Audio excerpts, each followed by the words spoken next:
These were low-life dives that catered for American servicemen with money in their pocket and active libidos. But they hired the young musicians eager to pay the new forms of black-influenced music. Of course, these were not the sort of places you wanted your parents to find you being spotted in. I quite often had to sneak out of the family home with my younger brother, still only 14 years old, but prodigiously talented keyboard player, play a bluesy set on the Go-Go Club on the Waterside Docks, tiptoeing back in the house in the wee small hours. On one occasion, I discovered to my horror that our band was advertised in the Derry Journal for New Year's gig in the by now notorious Go-Go. I had to intercept my father's home-delivered copy of the Derry Journal, razor out the small last page containing the incriminating model. Notice, my God, that was a close one. The US naval base gave Derry its first real taste of American mass culture. Budweiser beer, pretzels, tuna and peanut butter sandwiches, Marlborough eggs, bourbon whiskey, greenback dollar bills. However, transactions with Uncle Sam were not always without tension.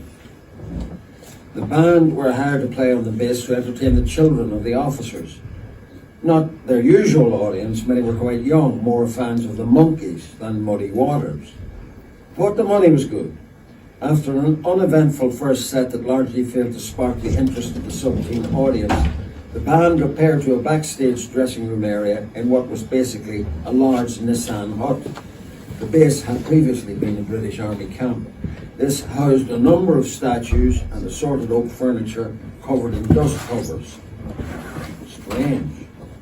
But they thought little of it. The drummer had been sent to the KP store to buy some beers to wash down the tuna sandwiches provided by our hosts. Soon they were relaxing over their supper. This would be an easy evening.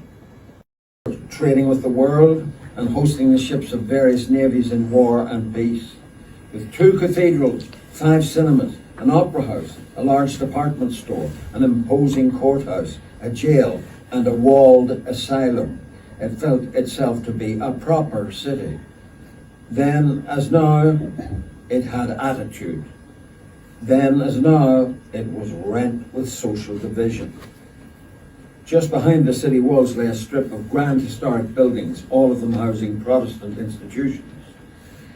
First Derry Presbyterian Church, the Apprentice Boys Memorial Hall, St. Augustine's Church of Ireland Church, First Derry National School, the Masonic Hall, the Courthouse, and St. Colum's Cathedral. On the other side of the walls lay Catholic Derry. Below, the Bogside with its cramped rows of terraces, and rising above it, the newly built Cregan Estate. Behind this lay the Border and the hills of Donegal. Rarely does the topography of a town so perfectly reflect its sectarian division. I had my own encounters with raw sectarianism. Derry was a town of Protestant and Catholic quarters in those days. Perhaps it still is. The Wolf Cubs I attended as a 9-year-old were met in a church hall adjacent to the city's walls. These 17th century defensive battlements were designed to protect the planter population from the natives whose land had been appropriated, of course. They retained a symbolic meaning for loyalists, but for us kids, they were an adventure playground. I knew every nook and cranny of them. But I was roughed up several times as a child when wearing my Cub uniform by older kids from the other side. On one occasion, my scarf was ripped to shreds with a penknife, which came just a little bit too close to my throat for comfort. So for a while at least, I had a certain amount of trepidation when padding through certain areas of the town. Though to be honest, at the time, I had very little understanding of the animus that certain nationalists had with regards to the symbols of British royalty, or indeed why this had anything to do with me. It brought together young Protestants and Catholics. It imagined an alternative Ulster, even as the political violence spiraled out of control and the city became more and more divided. However, as the successful bands were sucked into the corporate music business, the force of punk as an indigenous counterculture capable of challenging sectarian ideology diminished.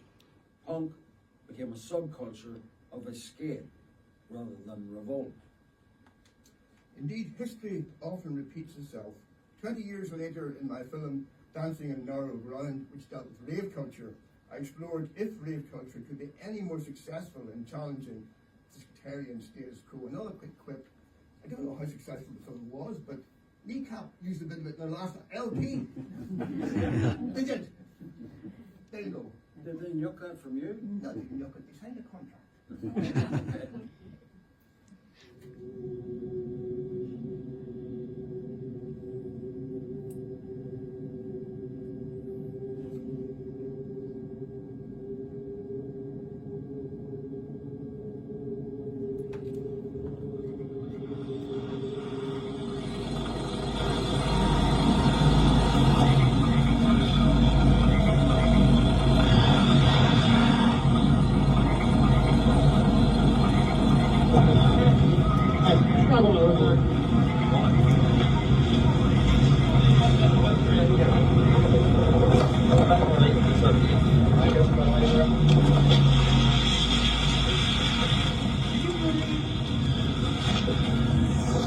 Even though Narrated the only thing that really brings population together, we've got a unique club Kelly's, and it's just everybody's one big happy family. There's no animosity, no very fight. Nobody cares what religion you are, where you're from, or what background you have. Music brings you all together, like, you know, you've all got a common interest in music, so it brings you all together, you know.